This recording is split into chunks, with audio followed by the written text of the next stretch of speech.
orúkọ yín. Orúkọ mi ni Fatai Jimoh. Fatai Jimoh, ọmọ bo ni? Ọmọ Ìjẹ̀bú Fẹ̀. Ọmọ Ìjẹ̀bú Fẹ̀. Sáré bo ní Ìjẹ̀bú Fẹ̀. Òkè Fẹ̀. Òkè Fẹ̀. Bẹ́ẹ̀. Iṣẹ́ wo lẹ ń ṣe? Mo máa ń ṣiṣẹ́ ìṣègùn jẹ́ pé mo máa ń treat àwọn ní stroke. Àwọn tó bá ní stroke. Àwọn tó bí ọmọ ọdún mélòó báyìí? 45 years. 45 years. Ẹ̀yin tó báyìí. Ilé ìwé wo lẹ lọ? Mo lọ sí Jọkẹ́ Taiwo school, mo dẹ̀ lọ sí UD. Mo lọ Jọkẹ́ Taiwo school, mo dẹ̀ lọ sí UD. Ní secondary school lẹ ti parí? Bẹ́ẹ̀ni. Ẹ lọ sí institution? Mi ì dán kankan, mi ì dán kankan. Ok, iṣẹ́ wo iṣẹ́ níṣẹ́ ìṣègùn lẹ ń ṣe? Bẹ́ẹ̀ni. Nígbà tí mo máa nídìí ẹran, torí pé tí ẹran èèyàn, àwọn sọ fún mi pé àwọn pé wèrè tó bá kú sórí títì pé làwọn máa ń ṣe kìíní. Ẹni tó jẹ́ kí n mọ̀ Olúwo Lágọ̀ọ́ Òwòyó ti kú. Nígbà tó wá kú òun ló yẹ kí n mọ̀. Nígbà tí mo wá mọ̀ ló wá sọ pé kìíní. Nígbà tí mo wá nídìí ẹ̀ tí n bá ti fẹ́ treat àwọn tó ní stroke, a máa kọ́kọ́ jó, a máa fi ṣètùtù. Ṣé àwọn ní stroke àbí? Tá bá fẹ́ tọ́jú àwọn èèyàn, a jó, a fi ṣètùtù. Ṣètì bẹ́ẹ̀ tá bá wá dáwọ́ léṣẹ́ yẹn, a máa jó. Tá bá ti jó, a wá yọ sórí ẹran èèyàn, a wá jó, a yọ sórí ètùtù, tá máa gbé lọ sórí ìta mẹ́ta. Ṣètì bẹ́ẹ̀ yẹn ẹ̀ẹ̀mejì náà kẹ́ ni mo rà lọ́wọ́ ẹ̀. Àná ló wá di pé mo ra ẹyọ kan tó fi di pé ẹlẹ́kìlú lẹ ti rà? Ẹ̀ẹ̀mejì. Ẹ ti rà irú pàtì wo lẹ rà? Ẹran mi ń ṣe kí ni ẹran bẹ́ẹ̀ ni ẹran èèyàn mo rà lọ́wọ́ ẹ̀. Nígbà tó dẹ̀ di lánàá mo wá ra ẹ̀mí náà lánàá pé pé mo fẹ́ fi ṣiṣẹ́ lẹ̀ bí mo dẹ̀ ṣe wá rà mo dẹ̀ jó mo ṣe gbẹ. Lánàá wọn ní kó fún mi ní 2000 ọwọ́ òun ló kún mo ní kó fún mi ní 2000 ó bá fún mi ní 2000 bá dẹ̀ jó bá dẹ̀ ṣètùtù yẹn. Tí n bá ti ṣètùtù yẹn màá mú ìtókù màá la nítorí pé tí n bá treat ẹni yẹn kí n má bàa rí bí sickness yẹn. Nígbà tó dẹ̀ di lánàá mo dẹ̀ rí tí wọ́n dé tó dẹ̀ sọ pé kí ni mo ní lóòótọ́ ni mo rà lọ́wọ́ ẹ̀ o. Wọ́n wá ní bolódà mo ní mo ti jó mo ti fi ṣètùtù mo ti láì tó kù. Ẹni sùúrù ṣé ẹran èèyàn lẹ́yìn fi ṣe ètùtù fún ẹni ní stroke ni? Kò sí àgbo míì tán lè lò fún ní stroke yàtọ̀ sí? A máa ń lo àgbo, à ń lo àwọn nǹkan ẹ̀mí àmọ́ kí nǹkan yẹn lè tè sọ pé kó lè tè. Ẹ̀yà mò ń gbọ́ yín. Ṣé o ti yé bẹ́ẹ̀ sà? Ìyẹn ni mo jẹ. Àwọn máa sọ pé àwọn fẹ́ lọ sórí títì pé ẹran tí wèrè bá kú títì kankan. Ẹ mọ̀ pé inú nǹkan tẹ̀sán yẹn ti ń parọ́. Èmi ò gbọ́ ibi tó ti ń lo ẹran èèyàn fún stroke rí. Ètùtù ni o. Àgbo lè mímọ̀ àbí àwọn àgbo lè mímọ̀ tó fi ń lò fún stroke. Mo ní ètùtù tá a bá fẹ́ dáwọ́ léṣẹ́ yẹn. Àwọn ọmọ yahoo wo ló ti fi ẹran yẹn ṣiṣẹ́? Àbí àwọn tàbí fi ògùn owó fún? Mi ì lọ́mọ yahoo lọ́wọ́ mi dẹ̀. Àwọn nǹkan wo lẹ ń pèlò sínú kíní ẹ̀ tẹ́ fi ń ṣe stroke? Àwọn nǹkan wo lẹ ń pèlò mọ́ ẹran yẹn tẹ́ máa jó papọ̀? Ẹyẹ ọ̀nbẹ àtàtàrẹ nìkan ètùtù àwọn àgbàlagbà ni. Tó bá pẹ́ kọ́ lára tó bá pàkàrà lára àkọ́ ìyọlẹ̀ lórí àgbẹ̀rẹ̀ sọ́rí ìta mẹ́ta ló tán. ẹlẹ́kẹ̀ ló lẹ ti rí? Ẹ̀kejì náà ni ẹ̀mejì. Bẹ́ẹ̀ni. Ọwọ́ ta ti rẹ ẹlẹ́kejì yẹn? Ọwọ́ ẹ̀ náà ni mo ti Lukman. Bẹ́ẹ̀ni. Ọwọ́ lẹ ti ra àkọ́kọ́ ẹ̀kejì. Bẹ́ẹ̀ni. Ẹ̀yà mélòó ti wò ní tẹ́tí wòsàn nínú stroke? Ó ti ṣe torí mo máa ń lọ sílẹ̀ Igbo mo máa ń lọ káàkiri. Tó bá sọ pé èèyàn ní stroke àbí kẹ́ nǹkan kan máa ń lọ káàkiri máa gbé àgbẹ̀ yẹn dání. Bí èèyàn mélòó lẹ ti wò ní stroke? A ti tó bí èèyàn bíi 5-6 ṣá. Àwọn èèyàn tó bí 6 lẹ ti wò ní stroke yẹn dàtí mi pé ẹran èèyàn lẹ lò. Nígbà tí mo bẹ̀rẹ̀ mi ò ṣe kínní Olúwo tó júwèé fún mi yẹn ló wá sọ pé tí n bá fẹ́ ṣe pé kí nǹkan yẹn bá máa yà lọ́dọ̀ mi òun ló júwèé bó dẹ̀ ṣe júwèé bá mi rẹ̀. Wọ́n máa yà lọ́dọ̀ tí yín. Pé kí wọ́n bá stroke yẹn kí wọ́n bá ṣe mí padà ọ̀tán. Tí ó ti ṣẹ̀yìn rí ni? Stroke yẹn ò ṣe mí rí. Báwo lẹni ẹ sọ pé kí wọ́n bá máa ṣe yín? Àwọn pé òun àgbà babaláwo ni kó tó di kó bá a kú. Tẹ́yìn oníṣẹ́ àgbà babaláwo ni? Mo ẹ̀ṣẹ̀ bẹ̀rẹ̀ náà ni o. Nígbà tí kọ́ṣẹ́? Kí bàbá mi ló ní iṣẹ́ ìṣègùn yìí. Bàbá yín iṣẹ́ òun bàbá yín ṣe? Bàbá mi àgbàlagbà ó ti iṣẹ́ gẹdú ló ń ṣe tẹ́lẹ̀. Wọn ò dẹ̀ wá ṣiṣẹ́ ọ̀kan mọ́. Jọ́dọ̀ bàbá tí ní ẹ ti kọ́ṣẹ́? Bàbá mi òun ni mo jókòó dàgbà wo mo ṣe ń lọ sí skul ṣe gbogbo ẹ̀. Ibi sápà tí bá rí nǹkan lórí fíṣàn apà tí bá ti rí màá sáré kọ́lẹ̀ lẹ́sẹ̀kẹsẹ̀ kí n má gbàgbé. Ọ̀dọ̀ wọn bàbá yín lẹ ti kọ́ṣẹ́ yẹn àbí? Bẹ́ẹ̀ni mo ti kọ́ṣẹ́ ṣe. Àwọn ló kọ́ yín ní bọ́yẹn máa lo ẹran yẹn? Ó ti kì í ṣe òun ló kọ́ mi o Àwọn olùtàlọ́ kọ́ yín ṣe stroke? Olúwo yẹn ni mo sọ pé ẹni tó mú mi mọ ohun tí mo fi mọ̀ kó tó dípò kú Olúwa gọ́wọ̀ yẹn òun ni. kí lórúkọ yín lẹ́ẹ̀kan sí. Fatai Jimoh. kí lẹ fẹ́ kọ́ ọlọ́pàá ṣe fún yín báyìí. Forí mo ti ṣàṣìṣe náà mo ti ṣàṣìṣe àmọ́ mo ń bẹ gbogbo.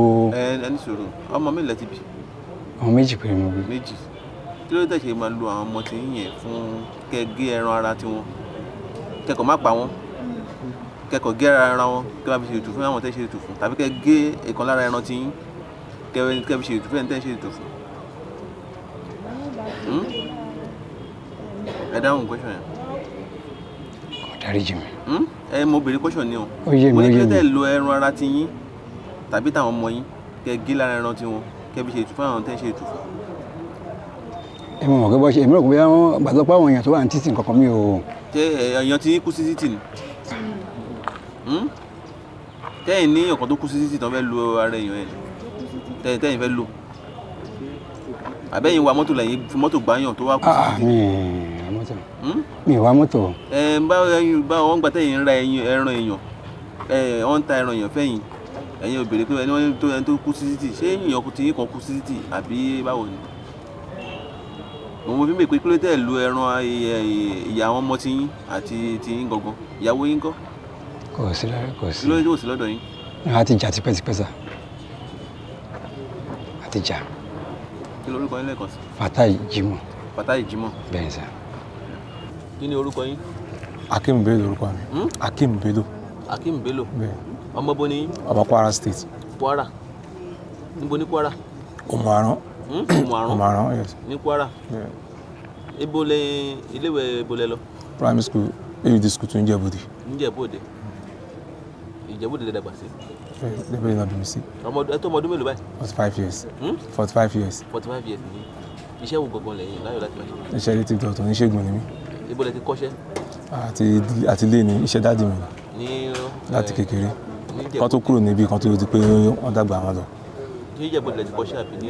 ọwọ́ dáàdì mi ti kọ́ ní Libí àti ní Kwara lọ. àti ní Kwara lọ. nítorí mo ti tẹ̀lé wọn lọ lé ìwà tó yá wọn padà síbẹ̀. ẹ ti lọ kọ́ṣẹ́. bẹ́ẹ̀.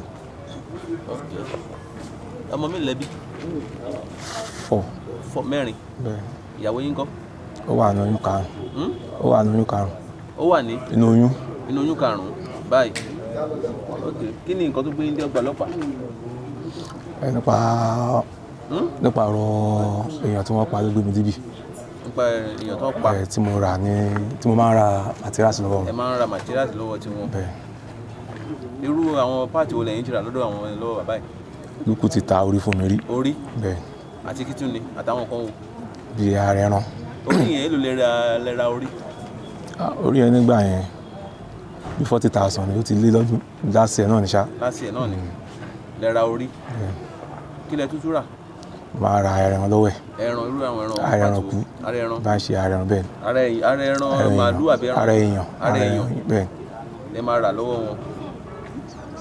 bí ẹlẹ́kìnrin lẹ ti rà lọ́wọ́ ẹ̀. ní gbogbo bí láti ẹ̀ mo ra gan lọ́wọ́ ẹ̀ torí kò sí kọ́tẹ́ yẹn fẹ́ sọ mọ́ torí mo ra gan lọ́wọ́ ẹ̀. ẹ ra gan lọ́wọ́ ẹ̀.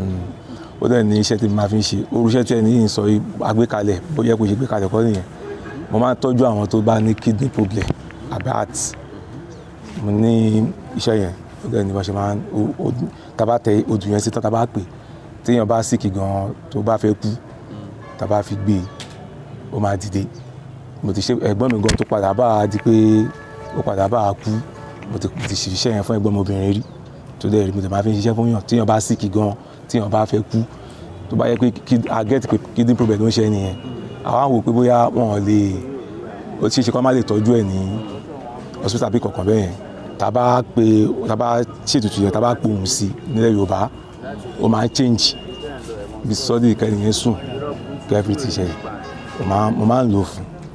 ẹ̀rọ yẹn lè máa ń lò. mo máa fi ń. orí tẹ ra yẹn kí lẹ fi orí yẹn ṣe. orí yẹn ara mi mo fi ṣiṣẹ́ fún iṣẹ́ tó mo tẹ̀ fi ṣe náà kò. iṣẹ́ kí lẹ fi ṣe. mo fi ṣe ajé fúnra mi. iṣẹ́ ajé. iṣẹ́ náà kò dáhùn. lẹ forí yẹn ṣe. fúnra mi. ṣé ẹ̀yin mọ̀ pé àwọn èèyàn tó ń tà fún yẹn wọ́n ń pa wọ́n yìí. lẹ́yìn tẹ́lẹ̀ mi ò mọ̀ pé wọ́n pa wọ́n. tẹ́lẹ̀ wọ́n máa ń lọ wúsàárè wọ́n dẹ̀ máa ń lọ sí títì lọ rí òkú bí amọ́tò ló pa àbí kankan. ọjọ́ bí ọdún mélòó ti ń ra nǹkan lọ́dọ̀ wọn. last year bẹ́ẹ̀ ni àmọ́ gbà tá mo wá dìtẹ́tì pé ẹni lè testify sí pé ó máa ń pààyàn wọn àwọn statement èmi pẹ̀lú ẹni tó pé wọ́n pé kán káwọ́ lé mọ́tò Ògún pé ẹ má ṣe kínní mọ́ pé iṣẹ́ tí mo ṣe nígbà tí mo ṣèwádìí iṣẹ́ tí mo rí pé ṣẹ́ ò píìkì torí yẹn màá mọ̀ pé mo á béèrè lọ́wọ́ ẹ̀ wá ní òun pààyàn náà ilé yóò dáa pé má ṣe wọ́n káwọ́ lórógùn bàbá tó wà bẹ́ẹ̀ ní testify sí wọ́n káwọ́ lórógùn ìfúgbọ́n àwọn èèyàn tó ṣe bẹ́ẹ̀ ní súnmọ́ wọn kan wà níbi títí ẹ̀ tán ti ń ṣe mítìn wọ́n ti ní kọjọ búra èmi wá yẹra fún wọ́n á ń bá Ejima lukú lórúkọ wọn máa bẹ Ejima ń ṣe negotiate pé ṣé èkó tá a sọ fún yín jọ yẹn kọ́ ó lẹ̀ lóhùn òun àti ẹ̀ ti yà fúnra pọ́n òun ṣe pé bí òun ti padà sí street òun kó kàn rí lẹ́gbẹ̀ẹ́ títì kankan bẹ́ẹ̀ yẹn tó bá ti rí kọ́ kó jẹ́ kí n mọ̀ àwọn kan ti bá nídìí máa sọ fún ẹ èmi tàbí mọ̀ pé àwọn àti ó ti wà ní custody àwọn ọlọ́pàá ní àná kọ̀dẹ̀ rántí ni pé àjẹntẹ̀ bí ìlọ bọ́ yìí pé alpha ṣé o ní àti o tiẹ̀ ti rí àti àbọ̀dẹ̀ ti rí ẹsẹ̀ ọ̀nà wa pè é torí pé àwọn àti ẹ̀ ti jọ mọ ara wa ní sáà nǹkan ju pé alpha báwo ni kíní ó ìgbà tàbá ra wọn náà wọn ká tó sọ̀rọ̀ tàbá fẹ́ sọ̀rọ̀ akọ́ máa béèrè kó alpha ṣé aláyé ṣé ọjà ti wà á lẹ̀ tó bá béèrè pé ọjà o next week kájọ yẹra akọ́jẹ̀ mọ́ra street yẹn ẹ̀ ti máa sọ sọ̀rọ̀ kan báyìí mo fẹ́ kan báyìí mo lókù kì í ṣe bọ́rọ̀ bí gbà 5 àbí gbà 6 ṣáà tí mo ti rà lọ́wọ́ ẹ̀ ní láti ẹ̀ bẹ́ẹ̀ bọ̀dé ilé yìí mi ò tí ra kankan. orí yẹn nìkan ni bíi 3,000 5,000 mi ì tí ra ọkàn lọ́wọ́ ẹni tí mo yẹn bá negotiate ọkàn rí mi ì tí wà ríra nǹkan tó ṣe pé mí pé ẹni yìí bó ṣe ń sọ̀rọ̀ náà mò ń ti ń sense pé àbí wọ́n ń ṣe kíní yẹn àbí kò ṣe mo á yí pé kò sí owó ní ọwọ́ mi later mo kàn lè wá béèrè lọ́wọ́ ẹ̀ ìyẹn ni mo fi ń béèrè lọ́wọ́ ẹ̀ lánàá èké bóyá ṣó wà lóòótọ́ torí èmi ò ní lè kówó lẹ̀ àfi tí wọ́n bá yẹ fojú mi rí ó kọ́kọ́ sọ pé ó wà ńlẹ̀ èmi wá sọ pé kò sí owó ìyẹn ká tó ṣe ọdún yẹn ló wà ńlẹ̀ mo á ní kò sí owó pàtó wá di lánàá mo á pè pé alpha pé bóò ni ìyẹn mo fi wá sọ fún pé kó yẹ ká pàdé ní street pé tá a bá pàdé ní street tó bá sọ pé ó wà ńlẹ̀ èmi á kọ́ lọ wò pé tòun máa fi ń gbáyàn náà tó máa ń lọ sí ọjà náà tó máa ń ra ẹran màálù tó máa ń mísẹ̀ mú omi kìíní yẹn tó máa fi ń gbá èèyàn tó tẹ̀ bá fi ṣiṣẹ́ náà kọ̀ṣọ́ ló bá ti padà já sí. ẹrú tẹ ra ẹtẹlẹ fi ṣe fún ara yín yẹn iṣẹ́ kílẹ̀ fi ṣe iṣẹ́ ajé mo fi ṣe ajé bẹ́ẹ̀ kò iṣẹ́. kílẹ̀ yín ní bìlífù náà pé tẹ bá ti ra orí èèyàn oògùn owó lẹ máa fi ṣe àbí iṣẹ́ ajé lẹ máa fi ṣe tó máa fi wá. mí pé kíní yẹn máa sáré wà fast láti ṣiṣẹ́ tó máa ń fast gan láti ṣiṣẹ́. náà ẹ sọ pé ẹ fi ṣiṣẹ́. tí èèyàn bá ní kidney tó bá ní àti. náà nígbà tẹ ẹ mọ̀ pé irú àwọn kan bẹ́ẹ̀ lè fi máa lò kí ló tẹ̀ ṣe máa lo àwọn ọmọ tí yín tàbí kẹ lo ẹran ara tí kẹ gé kan lára ara tí yín kẹ lò fáwọn kan tẹ bẹ́ẹ̀ lò fún. ìgbà tó yẹ pé ìdùbúlẹ̀ àwọn tó ti tó kú tí kú làwọn sọ pé wọ́n máa ń tà ò ní ó ṣe máa ń yẹ̀ mí lára láti rà lọ́wọ́. ìgbà tó ní ẹ̀yìn tó bá ti kú ṣé àwọn èèyàn tí wọ́n kú ni. àti ó tó wọn tó bá ti ṣọdẹ wọn lọ sí tó bá ti ṣọdẹ wọn lọ wọn kì í ṣe pé èèyàn wọn. lórúkọ ilé ẹ̀kọ́ sí. Akim Bello. Akim Bello. Akim Bello.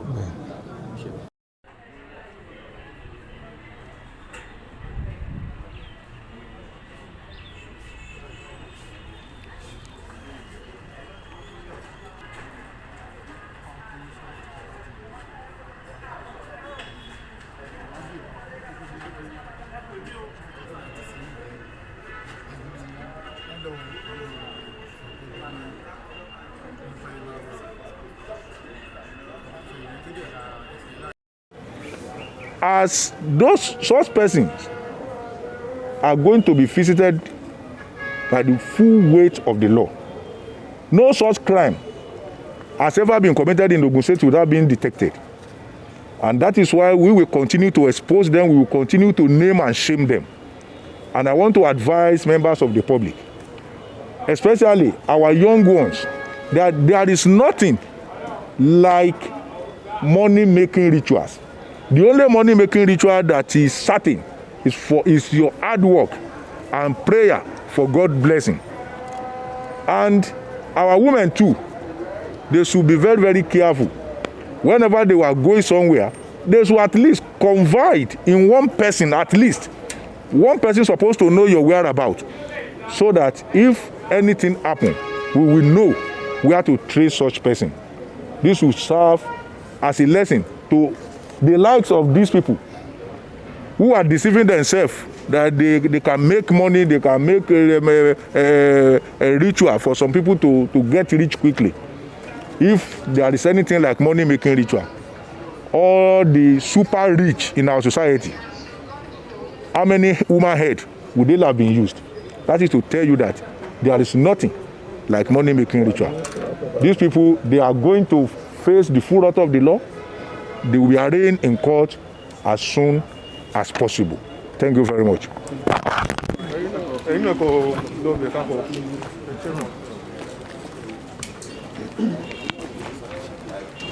This is what's the name? This guy is Ibrahim, one of the suspects. Alright? This is Nkan Tawon. This is the Lukman, and this is Tawon. They are the principal suspects. This one pinned down the woman, while this one strangled the woman to death. And this is the wife of Tawon, who has been using the phone of the deceased.